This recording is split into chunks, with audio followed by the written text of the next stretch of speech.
impamvu yo kubaho ni gutera agacumu k'ubumwe mu guteza imbere ubuzima bwo kubaho bw'imiryango ikenye, twishimikije cyane cyane ukubaho neza kw'abana n'ugwaruka, kuko kenshi abana baba victime canke bagigaruka mbi z'ubukene bw'imiryango yabo. Mwumvise impamvu yo kubaho. Indoto dufise, une communauté burundaise financièrement stable, dont la jeunesse participe majoritairement et activement à son développement durable via la création d'emplois décents et innovants. Niyo ndoto ikomeye cyane umaze kwitahura utahura impamvu dushinga Microfinance Grosaudeco. Ni kuvuga yuko Uburundi buteye imbere mu by'amafaranga butajuragirika, ariko kandi muri abo nyene hagizemo urwaruka ariko rufati ya mbere mu iterambere rirama biciye mu kugwiza akazi keza kandi kagezweho décent et innovant. None twamaze kuvuga création d'emplois décents et innovants. Uko iyo niyo ndoto yo gushinga kugwiza ubuzi. Wogwiza ubuzi gute? Haca haza ya mission ya ABG Burundi, promouvoir l'esprit de création d'emplois et l'esprit humanitaire. Guteza imbere umutima wo kugwiza akazi n'umutima wo gukundana. Ishirahamwe ABG Burundi niryo gufasha. Nta ufasha uwundi na wari umukene. Niyo mpamvu ishirahamwe ABG Burundi ryaciye ryiyumvira mu banywanyi baryo barijemwo kugira bafashe abagowe, abafise ibibazo bitandukanye, nabo babanze gutera imbere kugira ngo ishirahamwe ABG y'amakotisation y'amakontribution mwumvise babasaba baronke aho bayakura, kuko ntuza gufasha uwundi ngo arakenye nawe usanzwe ukenye. Nimyo ntumbere ishirahamwe ABG Burundi ryaciye yiyumvira gushinga ibisata bigwiza akazi. Aho rero turagiye ku bisata by'ishirahamwe ABG Burundi mutahure n'impamvu. Ishirahamwe ABG Burundi yakifuza gushinga microfinance kubera yuko gize yuko n'iryashinga microfinance abanywanyi baryo bazoronka aho bakura ingurane kugira bashinga ama entreprise yabo. Muri make Microfinance Grosaudeco yashinzwe kugira ibe isoko ryo kuvamwo imitahe kugira bagwize ama entreprise, kuko nibashinga ama entreprise baca batanga akazi, gwagwaruka ruca ruronka akazi. Mwabonye yuko tumeta na gisa particulier ku bana n'ugwaruka. Microfinance Grosaudeco rero yatanguye gute? Yavuye muri sirike. Ndazi ko hari mu masirike ngaha. Grosaudeco yavuye muri sirike. Twakorana rimwe mu kwezi, hari bari ku munsi wa Mungu. Aho hari mu mwaka wa 2019 itariki 10 z'ukwicumi niho hatangura sirike. Nuko iyo sirike rero nayishinze kubera iki? Yajamwo abahurikiye mu ishirahamwe ABG Burundi. Kwari kugira ngo tugwize ubusabane, la cohésion sociale. Ariko nk'umuntu afite imbona kazoza narinzi yo nteranja. Vyari bigoye kubwira umuntu dushinge microfinance azana umutayi ibihumbi 100 tutazinanye, iyo tuva niyo tuja, kugira ngo ubwoba hagati yacu buhave ahubwo tuyumvanemwo. Ngo gushinga sirike kuziganya ku kwezi kwaye kuva ku mfari 15 kuduga. Icyatanu uko bigenda kose naho umuntu bamutarizerana ntabwo bugira cyane. Turaziganya tuguranana gutyo urukundo ruraba rwinshi, ukwizerana kuraba kwinshi. No haje ikiyumviro cyuko twoshinga microfinance tumaze amezi 6 turiko turakora. Aho hari mu kwezi kwa gatanu 2020. Mva twatanguye mu kwezi kwa 11 2019, mu kwezi kwa gatanu 2020 no haje ikiyumviro cyuko twoshinga microfinance bivaye n'urugero tugezeko. Kuko inyuma y'amezi mwumva muhariye kuva mu kwezi kwa 11 2019 gushika mu kwezi kwa gatanu 2020, murumva amezi yari haciye tugeze ku miliyoni 5 zisirikira hagati yacu twahanahanye ingurane. Gutyo hacaza ikiyumviro cya microfinance mbona kukibabwira kuko mbona yuko babikunze. Aho hose mu vyumve nta wacika umunywanyi w'iyo sirike atari umunywanyi w'ishanga ABG Burundi. Yabanza kuba umunywanyi w'ishanga ABG Burundi. Nuko hacatangura rero gutunganya ukungine twoshinga microfinance. Ariko dushanga microfinance zisaba zimwe imitahe myinshi. Hari benshi bibaza ko microfinance itangura ku mamiliyoni menshi ahibambewe. Kuko microfinance ziri ubwoko bune. Hariho 4e catégorie, urugero rwa 4, 3e catégorie, 2e catégorie na 1e catégorie. uko mwumva zimeze gutyo zisibozwa mu makategori niko n'imitahe itanguzwa bitandukanye.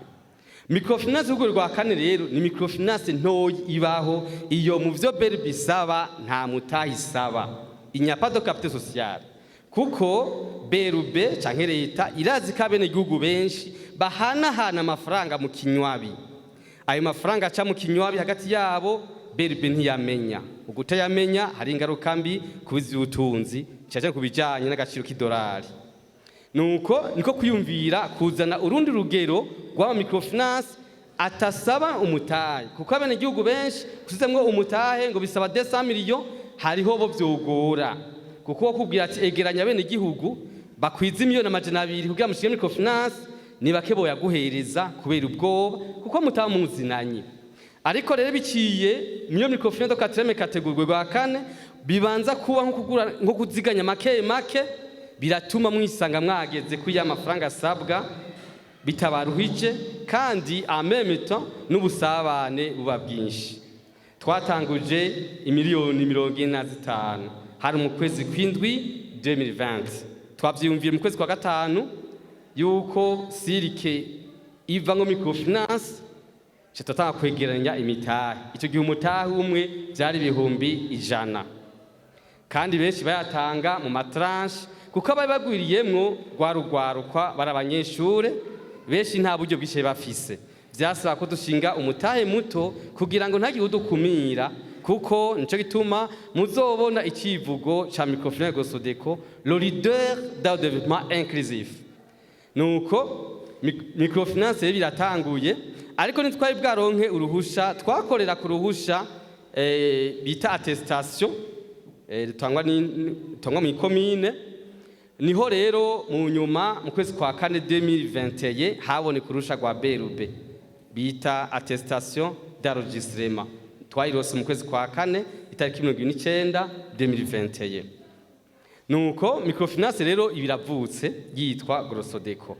No munsi nico itwa mubona igeze ngaha kwayogira mwumve iyo twavuye naho tugeze, kugira mwumve yuko gutera imbere ntibisaba gutanguza amafaranga menshi, ni kubanza kugira indoto. Umaze kugira indoto ntucika intege naho ufise uburyo buke. Hanyuma katugira agence Ngozi iri imbere ya hotel Isanzwe ya mbere, hagaca habaho agence Gitega iri munsi y'isoko munsi ya CCM, tukatugira agence Makamba iri muri commune Mabanda, hatugira na agence Ruyigi muziri ngaho hepfo ku isoko.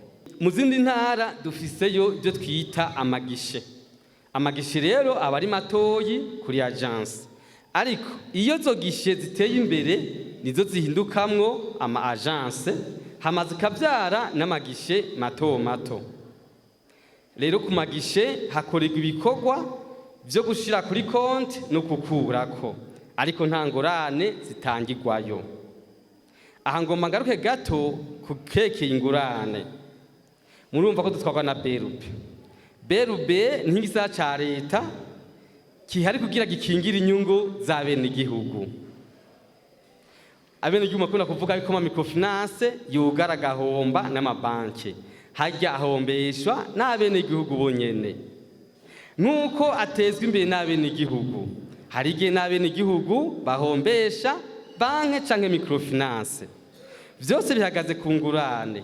Reka ngende ku kindi ABG Burundi yashinze ikinyamakuru Agaseke BTV, ni ikinyamakuru twashinze mu kwezi kwa kane 2020 kiza kuronka uruhusha n'urwego rujejwe itumatumanako sensible Conseil National de la Communication.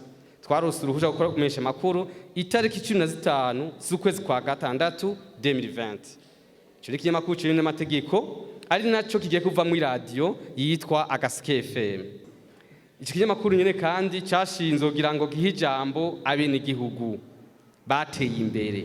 Niyo mpamvu icivugo c'ikinyamakuru Agaseke BTV ndetse niyo radio Agaseke FM ni ijigintwari mwiterambere.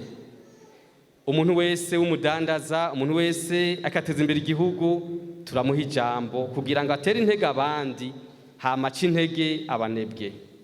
Rero ikinyamakuru Agaseke kiraha ijambo wese kirakora ko bitandukanye byo kumenyekanisha ibyo mukora bitandukanye, harimo ngaha bamaze kukivugirako kandi ndazi yuko babonye ko bitanga umusaruro. Nuko ishirahamwe ABG Burundi kandi aho rishingiye twavuze gato bishikeko bisaba ibintu byinshi, harimo guhindura imyiyumvirire n'inyifato, kuko amase ya kera nta gihomo rutaro. Icyo kinyamakuru mwumva cyashinzwe ni kugira ngo gishikane inyigisho zitandukanye zihamagarira abarundi kujana n'ibihe. Niyo mpamvu mwiyo ntumbero nyene ishirahamwe ABG Burundi ryaciye rishinga igisata c'amareresi. Atari amareresi kugira ngo turyoherwe gusa, amareresi afise mission yo guhindura imyumvire n'inyifato. Nibaza ko bamwe n'abandi murakurikirana kuri TNB kira kuwa kane isaha 3 z'ijoro haracako filme zacu. Nejo bundi haceko filme episode ya mbere. Iyo filme yitwa Umutima w'igihugu series, ifite ama episode 4.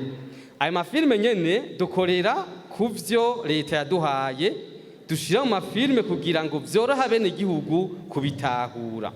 Iyo seri yitwa Umutima w'igihugu muzayikurikirane cyane, twakoreye kuvyerekeye mu iteme 9 leta yaduhaye, civisme fiscal et droit fiscaux. Ndasubiramwo, civisme fiscal et droit fiscaux. Ni imwe mu masije canke mu byo twokorera ko mu gukina amareresi. Je tuma yitwa Umutima w'igihugu series twakoreye kuvyerekeye OBR. Dusigura ukungene twerekana ukungene itagisi amakori ateza imbere igihugu.